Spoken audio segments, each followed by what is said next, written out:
I want to talk to Bobby about this. I want to talk to RFK Jr. about this when we're in DC. I love that you said metabolic health needs to be the tip of the spear. That should be the central point of everything we do in Western medicine around chronic disease. Because as Kelly and Casey have so eloquently said and brought to the forefront again, like that is really ground zero. That is step one. Like if you just focus on a patient's metabolic health, you're going to get everything else is going to fall into line. But most doctors won't even do a single test that looks at metabolic health. So I tweeted, and I would love for the federal government to subsidize fasting insulin. Talk about, because I heard, you told me this. I heard you on Rogan talking about this, and it's something that's interesting. As a doctor, if I order blood tests and the insurance company doesn't want me to order those blood tests, they can come back to me and say, hey, why are you ordering your fasting insulin? We're not going to pay for that. And in fact, we're not going to cover, we're not going to reimburse you for seeing these patients. Like, as we talked about earlier in the podcast, these insurance companies are really dictating. They are tying our hands behind our back as physicians and saying, if you don't do medicine the way we want you to do it, essentially, we're not going to reimburse you. Yeah. And unless you're on a cash pay model as a physician, that's death. I'm actually very glad you brought that up, because before I started Ways to Well in my pharmacy Revive, I owned blood labs, and I would go out and I would educate primary care clinicians throughout the country on the importance of getting proactive and predictive. And I would explain to them, you can't treat what you can't see, right? And we can't cure what we don't know is there. And the only way to uncover what's really happening with the patient is to do the deep dive. And I would educate them. And these clinicians would go, this makes total sense. I want to implement these comprehensive blood panels into my practice. And then within a month, they'll get a letter from the insurance company. Why are you pulling comprehensive blood work? We don't think you have clinical necessity. We don't think you should be doing this. And they'll send them warning letters threatening to kick them off of that contract. This is crazy. And so the doctors would call me and say, hey, I'm sorry, man, I'm done. I'm not pulling blood work anymore. I got a threatening letter from Blue Cross, or I got a threatening letter from Aetna. Oh my God. You just crippled their ability to help drive health span, to help prevent chronic disease. Again, why? Why? And we could do it layer by layer. Toxicology, the opioid crisis.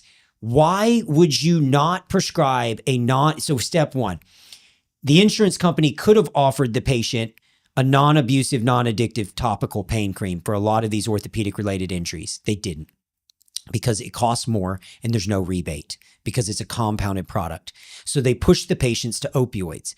Roughly 30% of the opioid profits went to the insurance companies. Mm-hmm. So the insurance companies made billions off of this opioid crisis.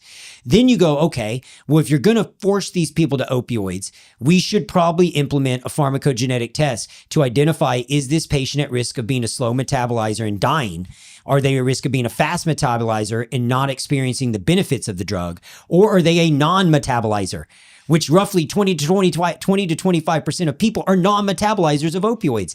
The Samoan and the Hawaiian people can't even metabolize opioids.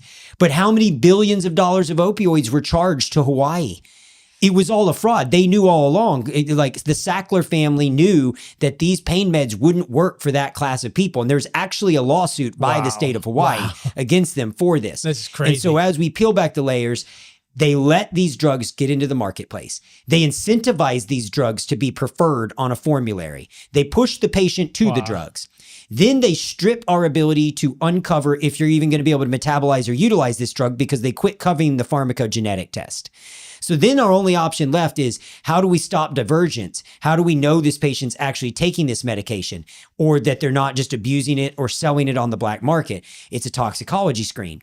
The federal government says, if you're going to prescribe an opioid for more than 30 days, we want you to do a toxicology screen. Well, guess what? The insurance company said, we're not going to cover it. So then they get rid of the doctor's ability to even confirm that you're not abusing this thing.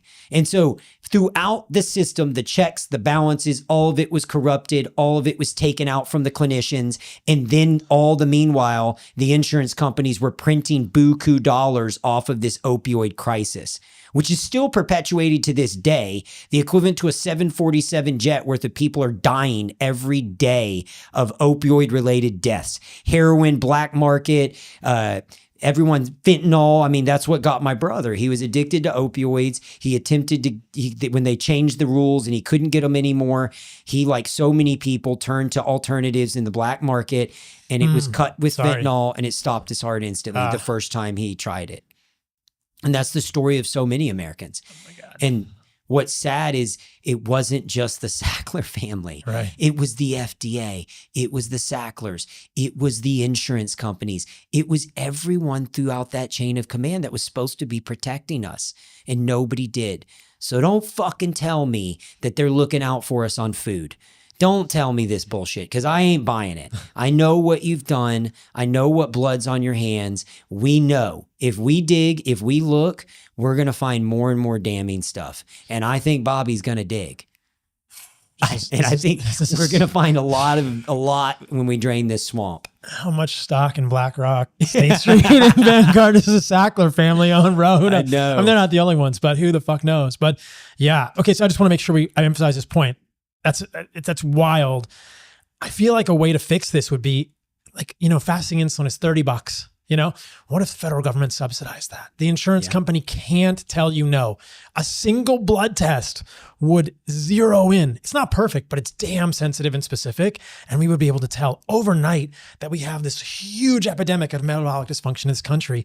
The reference range for fasting insulin is like, it goes up to 22 or 26 micro IU per ml. That's wild, dude. Yeah. Everyone, you and I bet, do you know you're fasting insulin? At the moment? No. Yeah. No. Every time I check mine, it's 3. Oh. It's 3, Wow. So like everyone I know that's healthy is less than 5. The fact that the healthy range goes to 22 and That's crazy. Your doctor won't flag that until you're at 22 is nuts, man. Yeah. This is, in my mind, as a doctor's perspective in Western medicine, this is one of our biggest blind spots. I had a friend, and I'm looking at his gut, and I can tell that he has visceral fat, like you said, on a DEXA scan.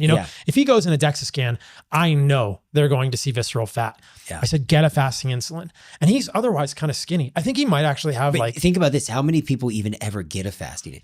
You know what I'm talking about? When I talk to most people, they just get their blood work when they're at the doctor's office. CBC, I forgot, Chem 7, I lipid panel. ate, I drank, I whatever. CBC, Chem 7. It's crazy. That's it. They never, that's what I'm saying. Yeah. And so he's, I know mine. I just don't remember it. I don't know. That's he's what I was skinny. saying. And then he has like this kind of thick gut. And I'm like, you need a fasting insulin. 14. And I think he actually has a genetic condition called like a familial lipodystrophy that's causing his visceral fat. But it's like no doctor has ever told him this. His triglycerides are high. He eats well. His triglycerides are high. His HDL is low. He has metabolic dyslipidemia. He has a fasting insulin of 14. And I'm serving with him going, man, you got something wrong here. Like somebody needs to treat this. And it's not his diet. He might have a genetic thing, which is going to be harder to treat, but no doctor's ever thought about for him. And if a doctor did do a fasting insulin, they wouldn't even flag it. They'd say, you're in the middle of the range. Your fasting insulin is 14. Yeah. That's ridiculous. True story. So I was seeing a nutritionist because I was at 25% body fat. I was on the cut. My dad's diabetic. My mom's diabetic. My brother's diabetic. Everyone in my family is chronically ill. The typical American family. Right. I was a device rep. This was at this point, man, 20 years ago, 15 years ago.